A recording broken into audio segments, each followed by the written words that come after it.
এই থুতু লেগে যাবে, এত চুমু দেয় না শোনা। লাজুক আবার গায়ে পড়ছে, মানে ফিলিংস আছে কিন্তু লাজুক, বোঝো না কি? মানে আমার কাছে যে আসবে তার ফিলিংস এমনি উঠে যাবে, কিন্তু মানে মানে হয়ে যাবে। খারাপ নাকি তোমার বিয়ে থাওয়া বয়ফ্রেন্ড টাইফ্রেন্ড নাই? দেরি আছে। হ্যাঁ আমার দেরি আছে বিয়ে করতে। তাও কতদিন দেরি? 2 বছর মিনিমাম, 2-3 বছর। 2 বছরে তো আমাদের কি হয়ে যাবে? বেবি হয়ে যাবে বলছি।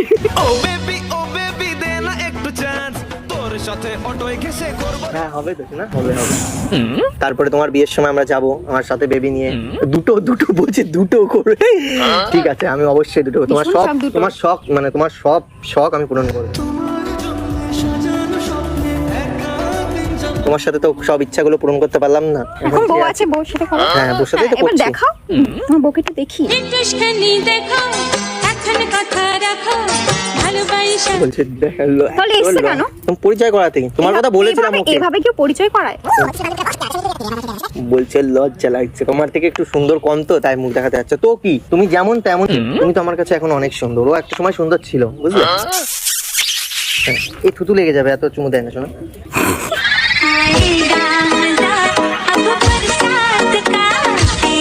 কিস করতে পারো, থুতু লেগে গেলে তো। এটা আমার ক্রাশ, আমার ক্রাশ ছিল। তোমাকে বলেছিলাম না সব, ওই রাত্রিরে গল্প করতাম যখন।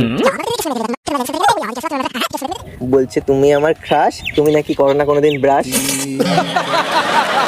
না শোনা করে। ও কি বাড়িতে গিয়ে দেখে এসছে আমি ব্রাশ না না, করি কি করি না? ও শাড়ির তলাতে দেখছে বলে আই থিঙ্ক ওরকম। না না, দাঁতটা যথেষ্ট সুন্দর, তাই না তোমার বলা? সুন্দর তুমি কত।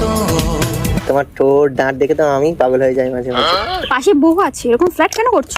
তখন এখন না, এখন তো ও আমার কাছে বলছো সেরা। কেন? ওর তো আরে খারাপ ও লাগতে পারে বললো না? তাই। ও তো খারাপ লাগতে পারে। তোমার খারাপ লেগেছে শোনা? আমার কোনো কিছু খারাপ লাগে তোমার? কোনো কিছু খারাপ লাগে না। আমার তো খুবই লাগবে। এরকম বউ ভাগ্য করে পাওয়া যায়। হ্যাঁ, ভাগ্য করে পাওয়া যায়। আমার সোনার, তুমি তো আমার বেবি, তোমাকে জানো লাগছে হেভি। তোকে হেভি লাগছে, তোকে হেভি লাগছে। উফ, লাল গায়ে শাড়ি কেন পরে- পড়ছো এরকম? কোথায় পরবো? আমার বউকে বেডরুমে সুন্দর